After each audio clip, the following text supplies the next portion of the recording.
사회학자들의 조사에 따르면 지금으로부터 한 70년 전인 1950년대 사람들에게 필요한 생필품이 한 72가지 정도였고요. 반드시 필요한 것이 한 18가지 정도 됐다 그래요. 그러니까 한 70가지 이상 가지고 있으면 정말 여유롭게 살고, 못 누려도 몇 가지는 누리고 살아야 된다는 거예요. 18가지는 가지고 있었다, 그 얘기예요. 근데 오늘날 필요한 생필품은 500가지 이상이 되었고, 꼭 필요한 것도 50가지가 넘는다 그래요.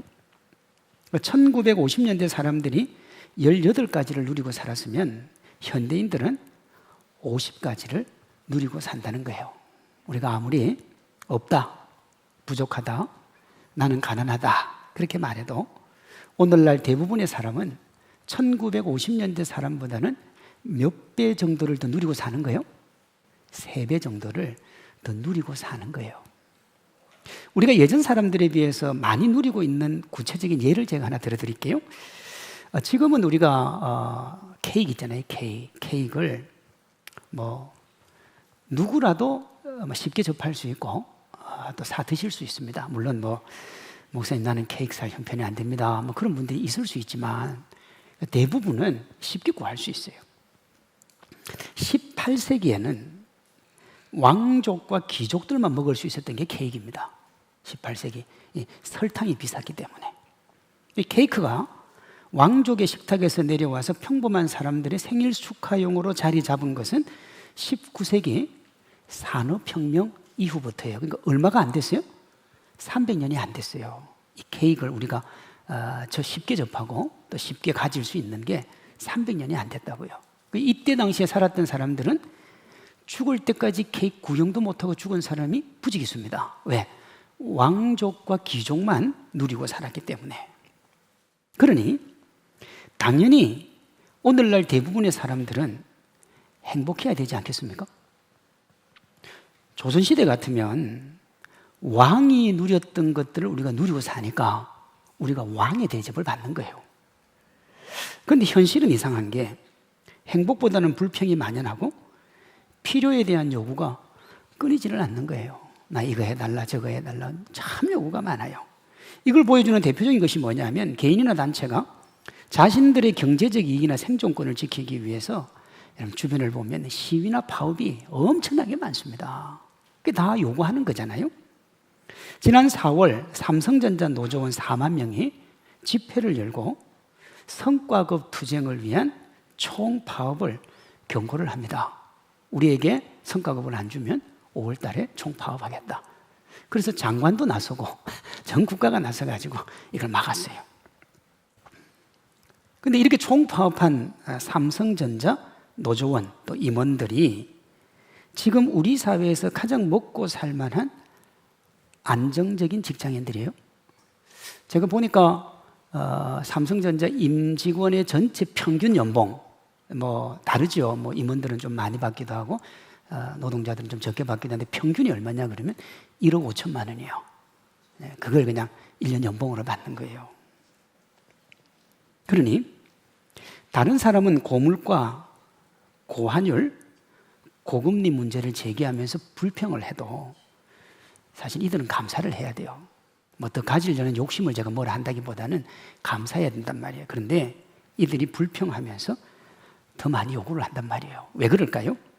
그것은 지금 누리고 있는 것이 당연하다는 생각과 지금 가지고 있는 것보다 조금 더 가졌으면 좋겠다는 생각이에요. 다시요. 지금 내가 누리는 건 당연한 거예요. 그리고 조금 더 가졌으면 좋겠어요. 이렇게 감사하지 않는 것이 우리 현재의 모습이고 우리 삶의 현실입니다만은 하나님은 우리에게 뭐라고 하시느냐? 감사하라 그래요. 데살로니가전서 5장 18절이요. 범사에 감사하라. 이것이 그리스도 예수 안에서 너희를 향한 하나님의 뭐라고요? 뜻이라. 그래. 그러니까 언제 감사하라고요? 범사에 감사하라. 하나님이 감사를 명령하셨으니 크리스찬은 감사해야 되는 줄로 믿습니다. 그럼 여러분들 평소에 감사하세요? 하나님 이거 고맙습니다. 감사합니다. 정말 감사합니다. 문제는요, 감사가 그렇게 많지도 않고 감사가 쉽지도 않다는 거예요. 어떻게 하면 이 딜레마를 풀 수 있을까? 그것은 당연하다는 생각, 내가 지금 누리고 있는 것이 당연하다는 생각, 그리고 더 가지려고 하는 욕심의 장벽을 제거를 해야 돼요. 이 두 장벽을 제거해야 하나님께도 주변 사람에게도 감사할 수가 있어요. 감사를 우리가 어떻게 얘기할 수 있느냐 그러면, 소극적으로는 믿음이 곤두박질 칠 때 브레이크 역할을 합니다. 그러면 불평을 하면 끝도 없이 추락하는 거예요, 믿음이. 그런데 감사로 브레이크를 잡을 수 있어요. 그리고 적극적으로는 믿음이 성장할 때 엑셀 역할을 합니다. 쫙 치고 올라갈 수 있는 믿음의 힘이 되는 거예요. 뭐가요? 감사가요. 살펴볼게요. 감사로 믿음의 곤두박질을 막기 위해서 먼저 우리가 해야 될 것이 뭐냐? 현재 자기가 누리는 것이 당연하다는 마음을 버려야 돼요. 내가 현재 누리고 있는 그 어떤 것이라도 당연한 건 없다, 그 마음을 먹어야 돼요. 현재 자기가 누리고 있는 것이 당연하다고 여기는 사람은 절대로 감사할 수 없고요.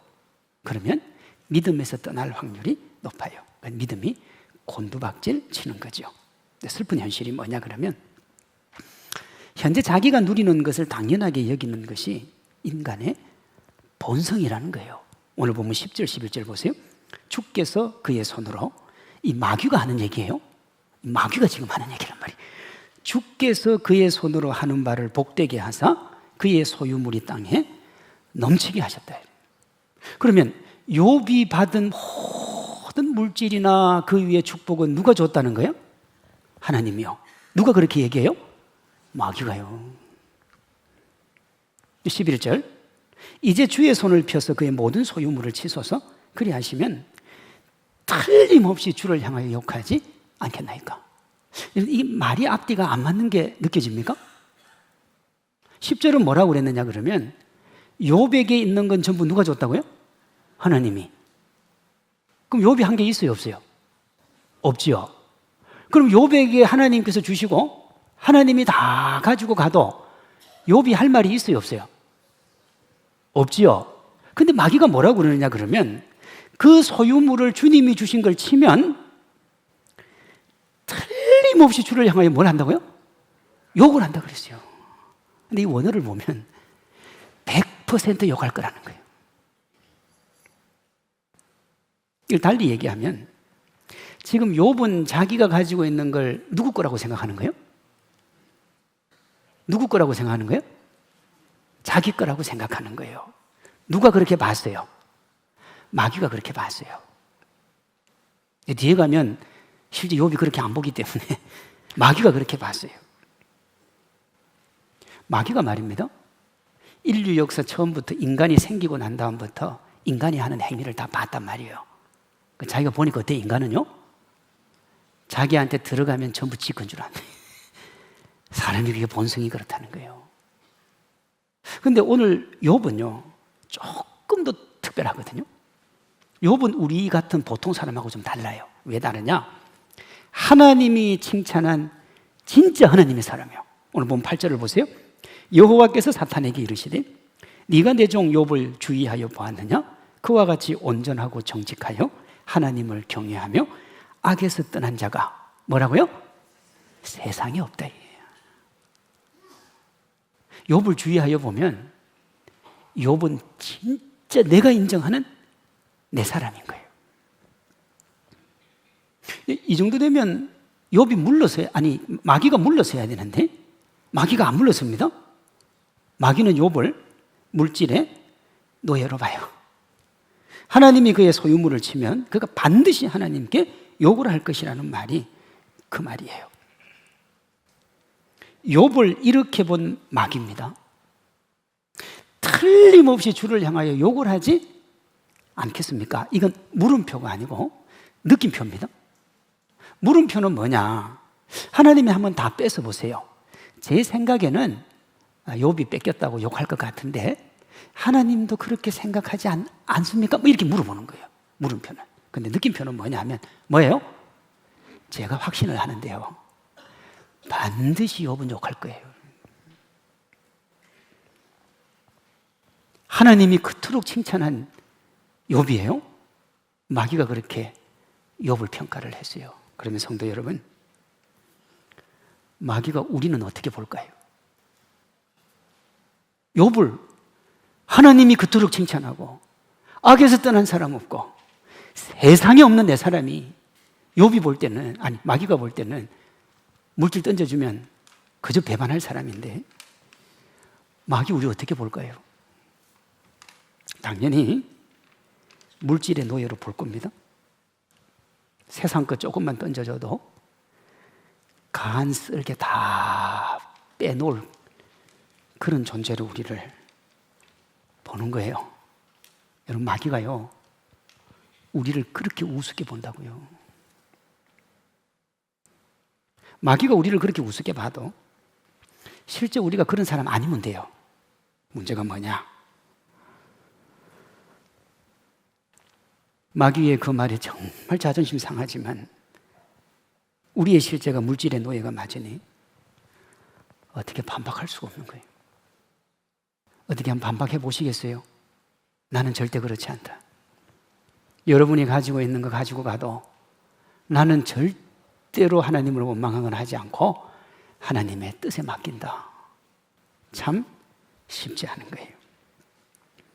하나님이 우리가 애지중지하는 것을 어떻게 하면, 여기까지는 아니어도 아마 우리가 왜 그러느냐고 항의할걸요. 하나님 나한테 왜 이러냐고. 왜 이렇게 되느냐. 지금 내가 누리는 것을 내 능력으로 가졌다고 착각을 해서 그래요. 그리고 그건 내 것이라고 착각을 해서 그래요. 그러니까 어떻게 하느냐. 내가 이거 누리는 거 뭐 한 거예요? 내 거니까 당연한 거예요. 하나님은 우리가 그렇게 하지 않기를 원하세요. 그럼 어떻게 해야 우리가 우리 자신을 지키고 믿음을 지키고 하나님을 기쁘시게 할 수 있을까? 어떻게 하면 될까요? 내게 있는 모든 것이 하나님의 은혜요, 선물임을 고백하는 거예요. 그래야 이길 수가 있어요. 욥은 어떻게 했을까요? 하나님이요, 마귀의 얘기를 듣고 욥의 모든 소유를 사탄에게 맡깁니다. 그래, 네 마음대로 한번 해봐라. 본문 12절 보세요. 여호와께서 사탄에게 이르시되 내가 그의 소유물을 다 네 손에 맡기니라. 네 마음대로 한번 해보라는 거예요. 네 마음대로. 이 이후에 보면, 그 이제 13절 이후에 보면 마귀가 욥의 소유를 전부 빼앗습니다. 뭐까지 빼앗느냐? 자녀들 한날 한시에 다 죽여버려요. 재물 뺏기고 자식 뺏기고, 나중에 보면 아내가요, 하나님 저주하고 죽으라 그러고 집을 떠나버려요. 그리고 온 몸에는 욕창이 납니다. 욕창이 얼마나 가려웠느냐 그러면 기와장으로 긁었다 그랬어요. 진짜로 다 뺏어갔어요. 마귀가 그렇게 하면 욥이 어떻게 한다 그랬어요? 하나님께 불평과 원망을 쏟아낸다 그랬어요. 어떻게 이렇게 확신했느냐? 마귀가 아는 인간의 본성이 그렇고 지금까지 자기가 아는 모든 인간이 다 그랬어요. 그러니 욥도 반드시 그럴 것이라고 생각했어요. 욥이 어땠을까? 욥기 1장 22절에 욥의 반응이 나와요. 이 모든 일에 욥이 뭐 하지 않고요? 범죄하지 아니하고 하나님을 향해서 뭐 했다고요? 원망하지 아니하다. 반드시 욕할 거라 그랬는데 원망을 안 해요. 불평, 원망, 분노도 쏟아내지 않아요. 하나님을 등지지도 않아요. 믿음의 곤두박질 쳐서 하나님을 떠나지 않았단 말입니다. 그러면 어떻게 욥은 반드시 불평, 원망, 분노로 하나님을 등져야 되는 그 일반 원리를 따르지 않았나? 욥기 1장 21절에 그 해답이 나와요. 내가 모태에서 알몸으로 나왔은즉 또한 알몸이 그리로 돌아갈지라 주신 이도 여호와요 거두신 이도 여호와시니 여호와의 이름이 뭐라고요? 찬송을 받을. 이 찬송이 감사란 말이에요. 하나님 앞에 감사 찬송하는 거니까. 욥이 뭐라고 하느냐? 내가 알몸으로 왔다 이거예요. 그럼 나는 알몸으로 갈 거예요. 이걸 불교에서는 공수거라 그래요. 내가 공으로 와서 공으로 가는 거예요. 내가 인생을 살면서 주신 분도 하나님이요, 취해 가신 분도 하나님이요. 내 거 있다는 거예요, 없다는 거예요? 없다는 거예요. 근데 마귀는 뭐라 그랬어요? 하나님이 준 거 욥이 전부 자기 거라고 생각할 거라 그랬다는 거야. 근데 욥이요, 그렇게 생각을 안 한 거예요. 믿음이 원망이나 불평으로 곤두박질 치는 것을 맞는 중심에 뭐가 있느냐? 자기가 누리는 엄청난 것들을 당연하게 여기지 않음이 있는 겁니다. 이것이 주신 이도 여호와여 거두신 이도 여호와시라는 고백이에요. 행복의 출발, 그 행복을 풍성하게 누리는 핵심은 자기가 현재 누리는 것이 당연하다는 생각을 버리는 거예요. 좀 더 적극적으로 말하면 당연한 것은 아무것도 없다는 거예요. 여러분 자신을 한번 되돌아보세요. 불평이 있고 답답함이 있고 속상함이 있는 것은 내 걸 뺏겼다는 생각을 하기 때문에 그러는 거예요. 그게 원래 내 건데 내게 안 되니까 속이 상한 거예요. 내 것은 아무것도 없다는 고백이 있어야 감사가 나오는 거예요. 불평이 멈춘다고요. 이걸 성경적으로 표현하면 하나님의 선물, 하나님의 은혜인 겁니다. 우리가 가지고 있고 우리가 누리고 있고 우리가 소유하고 있는 그 어떤 것 하나도 우리의 것이 없는 줄로 믿습니다. 모두 하나님의 선물이고 하나님의 은혜인 거예요. 이렇게 크리스찬은 삶을 자기 유익과 만족을 위해서 뭔가를 성취하는 욕망이 아니라 은혜의 관점에서 봐야 되는 거예요. 그래야 감사하게 되고 아무리 상황과 여건이 바뀌어도 그 상황과 여건의 노예가 되지 않는 거예요. 보기에도 안타까운 마귀가 확신하는 것처럼 도저히 하나님을 믿는 사람이라고 할 수 없는 하나님을 향하여 욕을 하는 믿음의 곤두박질을 막을 수가 있는 거예요. 앞에서 말씀드린 것처럼 당연하다는 시각을 가지면 불평과 원망은 많아도 여러분 감사할 건 없어요. 왜요? 당연히 누릴 걸 내가 누리는데 뭐가 그래 감사해요. 당연한 건데. 이와 달리 은혜의 관점에서 보면 뭐든지 감사할 수 있습니다. 지금 내가 누리는 엄청난 모든 것을 다 뺏겨도 감사할 수 있는 거예요. 뭐 하면요? 내 것이 아니라 하나님의 은혜라는 생각을 가지면.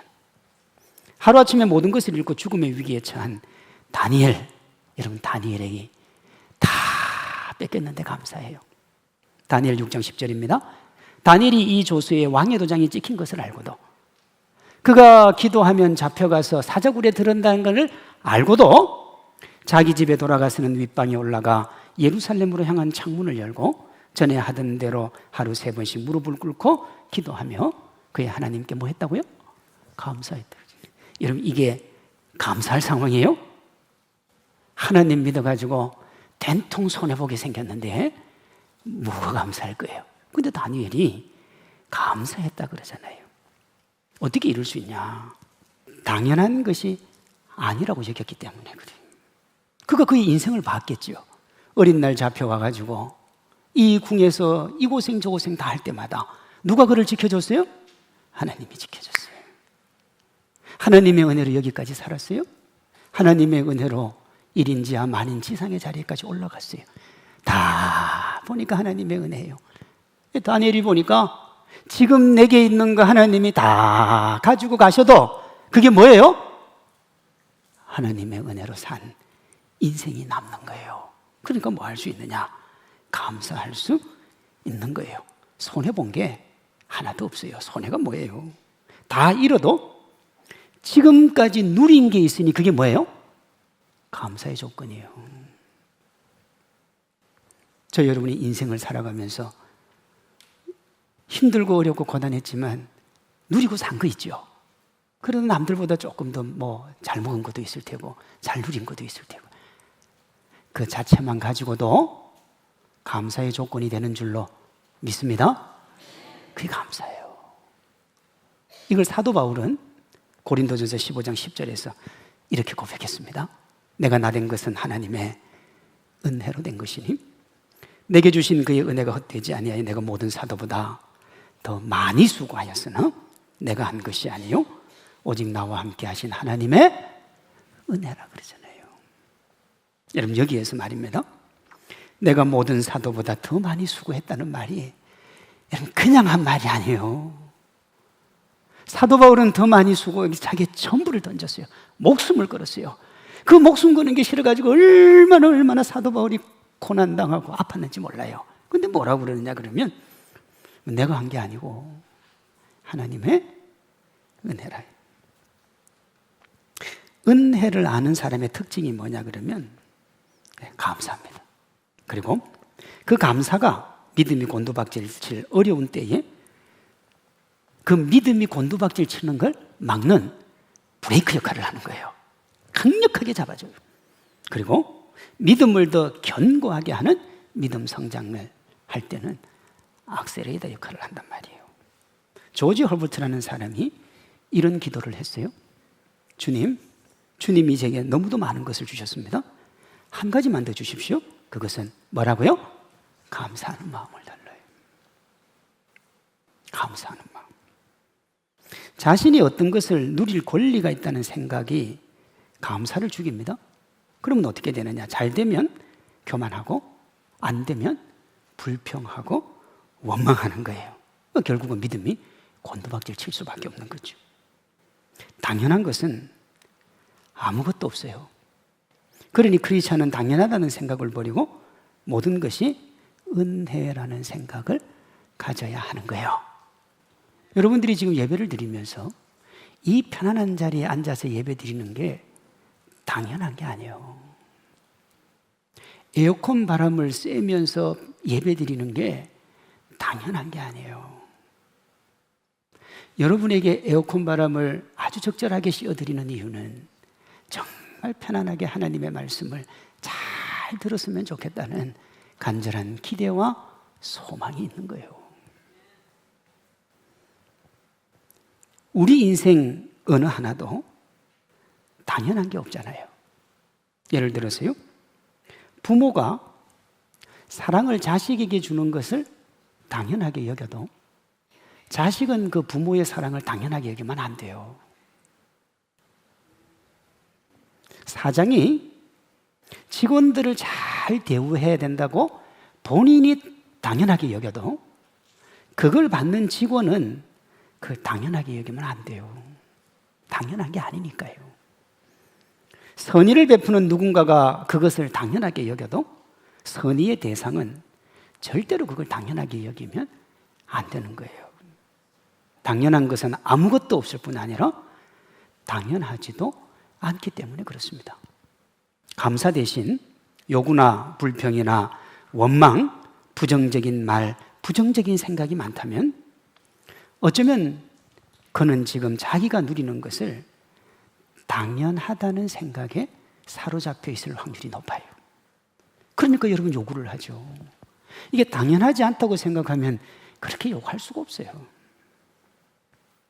행복의 시작은 당연하다는 생각을 내려놓는 것이고 행복을 풍성하게 누리는 길은 상대에게 감사를 표현하는 거예요.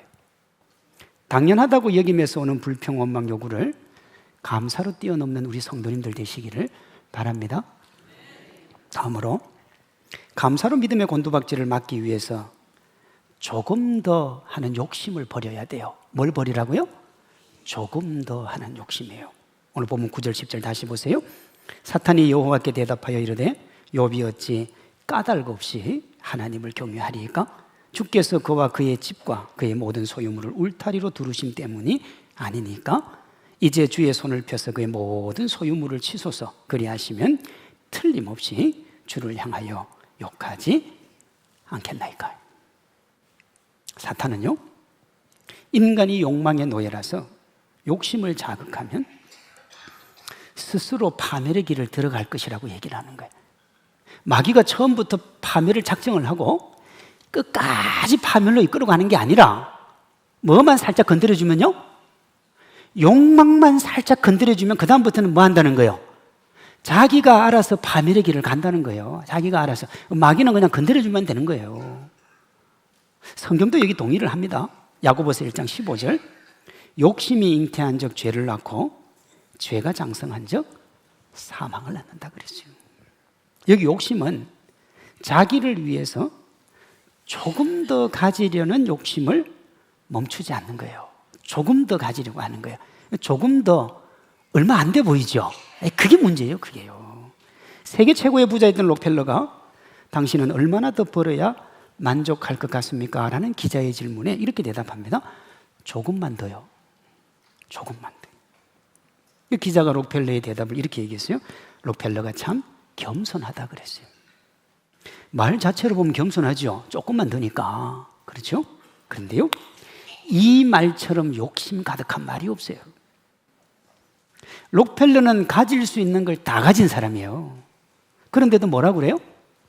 조금만 더 가졌으면 좋겠대. 이 별것 아닌 것 같아 보이는 조금만 더의 욕심이 결국은 인생을 파국으로 이끄는 겁니다. 우리 입술과 삶에서 감사가 사라지는 이면에 뭐가 있느냐? 탐욕이 있단 말이에요. 만족을 모르는 자기 유익과 만족을 위한 조금만 더 하는 욕심이 있는 거예요. 여러분, 조금만 더에 매여 살면 불평할 수밖에 없어요. 보세요. 진급을 해서 너무 좋은데 친구가 더 빨리 진급했다는 소식을 들으면 속이 상한 거예요.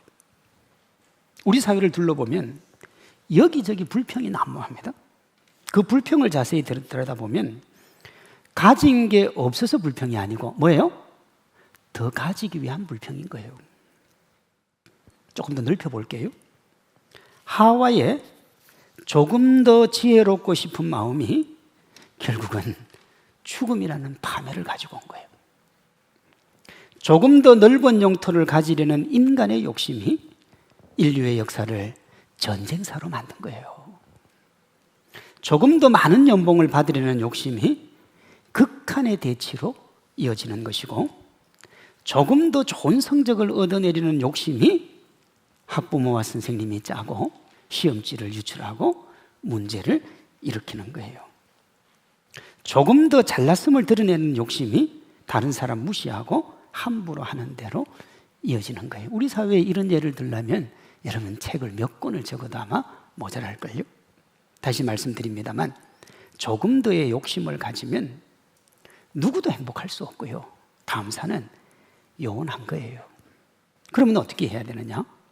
어떻게 해야 삶에서 행복을 누리고 그 행복 주시는 하나님 혹은 주변 사람들에게 감사할 수 있는가? 여러분, 그것은요, 자족의 마음을 가져야 돼요. 자족. 빌립보서 4장 11절입니다. 내가 궁핍함으로 말하는 것이 아니니라 어떠한 형편에든지 내가 뭘 배웠다고요? 자족하기를 배웠노니 나는 비천에 처할 줄도 알고 풍부에 처할 줄도 알아. 모든 일 곧 배부름과 배고픔과 풍부와 궁핍에 처할 줄 아는 일체의 비결을 배웠다. 인생을 살아가는 최고의 비법이 나오는데 그게 뭐라는 거예요? 자족이라는 거예요. 자족. 세상 사람들의 감사는 비교 위에서 나오는 겁니다. 다 비교예요. 우리 아이가 옆집 아이보다 잘해서 감사하고, 우리 남편이 옆집 남편보다 나아서 감사하고, 내가 내 친구보다 많이 가져서 감사한 거예요. 불평도 마찬가지죠. 나보다 못한데 나보다 나아서 기분이 나쁜 거예요. 저 사람은 나보다 원래 못한데 나보다 더 잘 돼서 속이 상한 거예요. 이런 비교 우위를 가지면 감사할 수가 없어요. 왜? 사람의 욕심은 끝이 없고 비교가 들어가기 시작하면 두 가지밖에 없어요. 못해서 불평하거나 잘나서 교만하거나, 그 두 낙은 없어요. 바울의 삶을 여기에 접목하면 그는 절대로 행복할 수 없는 사람이에요. 누구보다도 비교에서 드러나는 상대적 박탈감에 분노, 불평, 절망이 마음속 깊은 곳에서 나올 수밖에 없는 사람이 누구예요? 사도 바울이에요. 근데 인류 역사에 이렇게 똑똑한데 이렇게 고생한 사람이 별로 없어요. 이렇게 대단한 사람이 이렇게 형편없는 인생을 산 경우도 별로 없단 말이야. 그러니까 비교를 생각하면 이 바울은요, 못 견디는 사람이에요. 틀림없이 불평과 원망으로 나아가서 믿음에 곤두박질을 쳐야 되는데, 성경을 보면 욥의 믿음이 더 견고해졌던 것처럼 사도 바울의 믿음도 더 견고해집니다. 그 중심에 뭐가 있느냐? 비교 우위의 감사가 아니라 자족의 감사가 있어요. 자, 다시요. 비교 우위의 감사가 아니라 자족의 감사가 있다고요. 근데 빌립보서를 사도 바울이 로마의 감옥에 있을 때 썼는데 시작을 어떻게 시작하는 줄 압니까? 빌립보서 1장 3절 보세요. 내가 너희를 생각할 때마다 나의 하나님께 뭐 한다고요? 감사한다 그러지. 뭐가 감사해요? 감사할 일이 아닌데요. 삶이 행복하려면 마음이 행복해야 되고, 마음이 행복하려면 그 마음에 감사가 있어야 되는 거예요. 제가 이를 위해 두 가지를 말씀드렸습니다. 당연한 것은 아무것도 없다는 마음가짐을 가져야 돼요. 당연한 건 아무것도 없어요. 그리고 한번 봐보세요. 우리 어머님이, 우리 아내가, 우리 남편이 이거 하는 거 당연해 그러면 계속 더 요구할걸요? 당연하니까요. 근데 당연하지 않다고 생각해봐요. 야, 이게 당연히 해줄 것도 아닌데 아내가 나한테 이걸 해줬네? 남편이 나한테 이걸 해주네? 교회가 나한테 이걸 해주네? 야, 고맙다. 그래서 감사가 나오는 거예요. 하나 더, 조금만 더라는 자기중심적인 욕망을 내려놔야 돼요. 이렇게 하면 하나님의 선하심을 신뢰하며 모든 것을 하나님께 맡기는 자족으로 이어지는 거예요. 그러면요, 그렇게 찾아도 찾지 못했던 행복을 찾고, 그렇게 보고 싶어도 보이지 않았던 뭐가 보여요? 감사가 보이는 거예요. 그러면 감사할 수 없는 상황에서도 감사할 수 있는 거예요. 그러니 보세요. 행복과 감사를 결정짓는 것은 우리를 둘러싼 환경적 울타리가 아니에요. 우리의 불평이 다 어디서 나옵니까? 이게 있어야 되는데 없어서 불평하는 거예요. 나한테는 왜 이게 주어지지 않냐. 그러니까 대부분 다 환경과 여건, 상황에 대한 불평이거든요. 근데 그렇게 해서는 절대로 불평의 이 늪에서 벗어날 수가 없는 거예요. 한번 보세요. 욥이 상황을 생각했으면 불평하고 또 불평해야 돼요. 사도 바울도 불평해야 돼요. 다니엘도 불평해야 돼요. 다 불평해야 되는데, 근데 어떻게 이 사람들은 불평을 뛰어넘었을까? 주신 이도 여호와요, 취하신 이도 여호와라는 하나님에 대한 신뢰가 그 어떤 상황도 이기게 만들었던 겁니다. 이 믿음 분명하면 우리 모두도 어떤 환경 속에 처해 있어도 감사하게 될 줄로 믿습니다. 환경과 여건이 아니라 믿음의 문제라니까요. 이런 거예요. 우리나라 개신교 역사에 정말 여러분 그 대단한 믿음의 사람이 있습니다. 뭐 주기철 목사님도 있지만 또 한 분이 누구냐 그러면 손양원 목사님이에요. 손양원 목사님을 사랑의 원자탄이라 그렇게 부릅니다. 그렇게 부른 이유가 뭐냐 그러면 자신의 두 아들을 죽인 이를 양아들로 품어서 그걸 사랑의 원자탄이라고 그래요. 배경이 이래요. 여순 사건 중이던 1948년 10월 19일 손양원 목사님의 두 아들이 순교합니다. 두 아들의 장례식이 있던 날 아버지가 장례식을 치르는 거예요. 아들 둘. 목사님이 그곳에서 모든 이들에게 이런 말을 해요. 일명 손양원 목사님의 10가지 감사예요. 몇 가지를 살펴보면 이렇습니다. 첫째, 나 같은 죄인의 혈통에서 순교의 자식들이 나오게 하셨으니 하나님께 감사합니다. 넷째, 한 아들의 순교도 귀하다 하거늘 하물며 두 아들이 함께 순교하였으니 더 감사합니다. 다섯째, 예수 믿다가 누워 죽는 것도 큰 복이라 하거늘 하물며 전도하다가 총살 순교당했으니 하나님께 감사합니다. 여섯째, 미국 유학 가려고 준비하던 내 아들 미국보다 더 좋은 천국 갔으니 내 마음이 안심이 되어 하나님께 감사합니다. 일곱째, 나의 사랑하는 두 아들을 총살한 원수를 해결시켜 내 아들 삼고자 하는 사랑의 마음을 주신 하나님께 감사합니다. 한번 보세요. 여기 목사님이 감사하다고 한 내용 전부는 감사거리가 아닙니다. 불평과 원망거리죠. 여러분, 이 중에 하나라도 당하면 감사할 수 있겠어요? 이건요, 감사거리가 아니에요. 불평과 원망거리죠. 그런데 감사해요. 이렇게 얘기할 수 있잖아요. 그래도 목사니까 성도들 앞에서는 감사하다고 하고 뒤에서 뭐라 했겠지. 아니요. 목사님의 감사는 진심에서 우러나온 거예요. 이걸 보여주는 것이 그때 목사님이 하나님께 드렸던 감사헌금이에요. 애양원에 가면 그때 드렸던 감사헌금 봉투가 이렇게 남아있어요. 근데 그 봉투에 뭐라고 적었느냐? 두 아들의 순교에 감사하며 1만 원 손양원, 그렇게 적었어요. 이게 1948년이에요. 1만 원. 지금도 만 원은 큰 돈이죠. 그래서 헌금할 때 만 원짜리 나오면 5천 원짜리 어디 한번 찾으려고 노력하는 없지 않겠나 싶어요. 지금도 만 원은 그렇게 작은 돈은 아니에요. 근데 1948년에 만 원이에요. 이때 당시에 손양원 목사님의 한 달 월급이 80원이었어요. 80원. 그 1년 연봉이 얼마냐? 1,000원이 안 돼요. 그 만 원은 10년치 연봉입니다. 10년치 연봉. 진짜 감사했던 거예요. 아들들 순교시켜 주셔서 너무너무 감사하다고. 전부 불평거리라니까요, 그거는. 감사할 수가 없어요. 그런데 어떻게 이게 가능했던가? 오늘 본문에 나오는 욥에 주시니도 여호와시요 거두시니도 여호와시라는 믿음의 고백이에요.